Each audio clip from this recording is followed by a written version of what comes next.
On a crisp Sunday morning, parishioners of First Plymouth Congregational Church in Lincoln hustled to the iconic sounds of the church's 57 Carillon bells. Nestled away in the church's roughly 171-foot singing tower. But who makes the singing tower sing?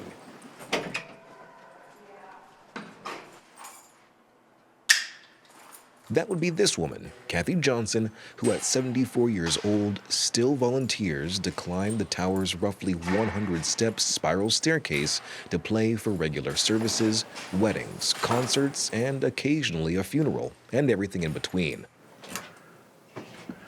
She even found ways to play during the darkest days of the COVID-19 pandemic.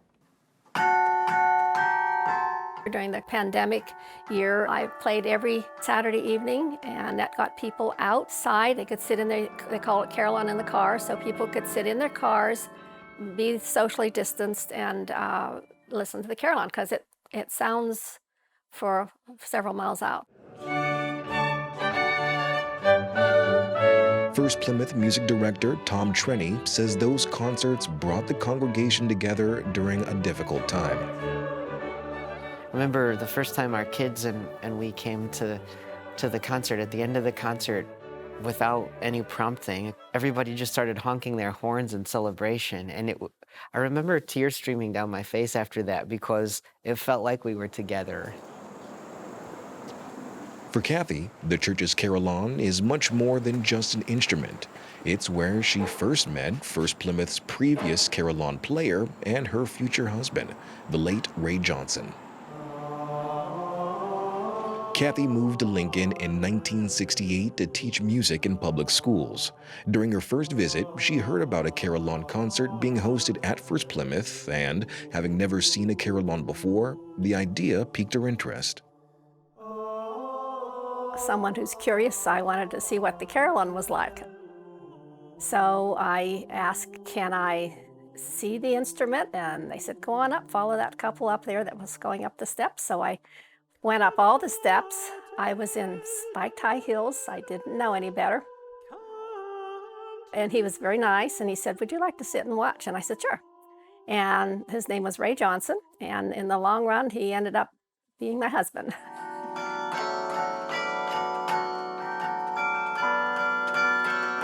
He taught me how to play the Carillon. We had a little Carillon guild. We practiced every week, and then once a month we had a little lesson where we all played for each other. That's why it was hard for Kathy when, for 5 months, the singing tower fell silent. After decades of regular use and constant exposure to the elements, time's toll on the bells was starting to show. So, the decision was made to take the Carillon apart, bring the bells down, and ship worn parts to be repaired or replaced. Specifically, they went to the Verdon Bell Company in Cincinnati, Ohio. A family-owned operation in its 6th generation, company president Tim Verdon says the company was started by his great-great-great-grandfather in 1842.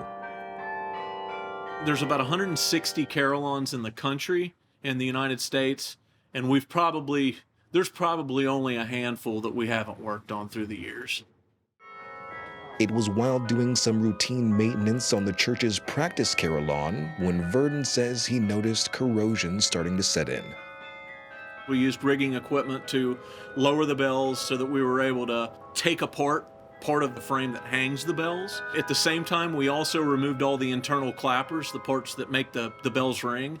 And we sent all that back to Cincinnati, and we redesigned those clappers to we'll call it a modern standard. And then once all that new equipment is built, we bring it back out here and install it back into the bells.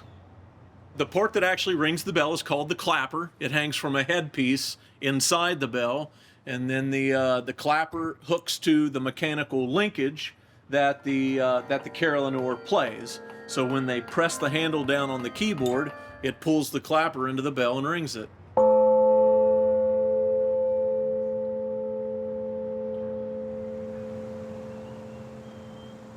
And it was important that the Carillon be handled with care. In addition to being a complex instrument, the bells themselves are important to Lincoln's history.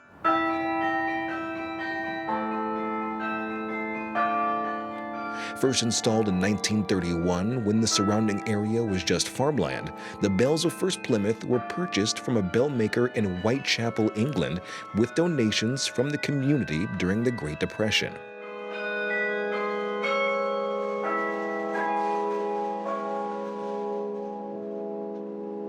With all the subscriptions and people who gave the bells, there's organizations, there's individuals,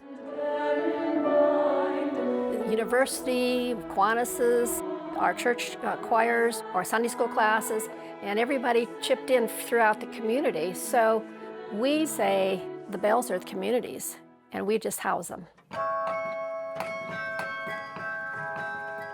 With the bells returned and Kathy back at the wheel, the church-going experience feels whole again. I really do think they add something special in that they help deliver the message the church is trying to send to the community. You know, that message of love and joy and beauty. The fact that they're there and they spread that message in the surrounding area, I just think helps create the environment that the church wants to have here. I just think it's just so special. The music that's provided as you're walking up to the church is kind of the prelude for the message and the experience and just the talent as we walk up to the church and hear just the magic from God. As for Kathy, she's now in the middle of training her own protege, so when she gives up the reins, someone will be there to pick up where she leaves off. However, she says she doesn't plan to give it up anytime soon. Well, I'll be playing as long as I can make it up the steps. That's the plan anyway.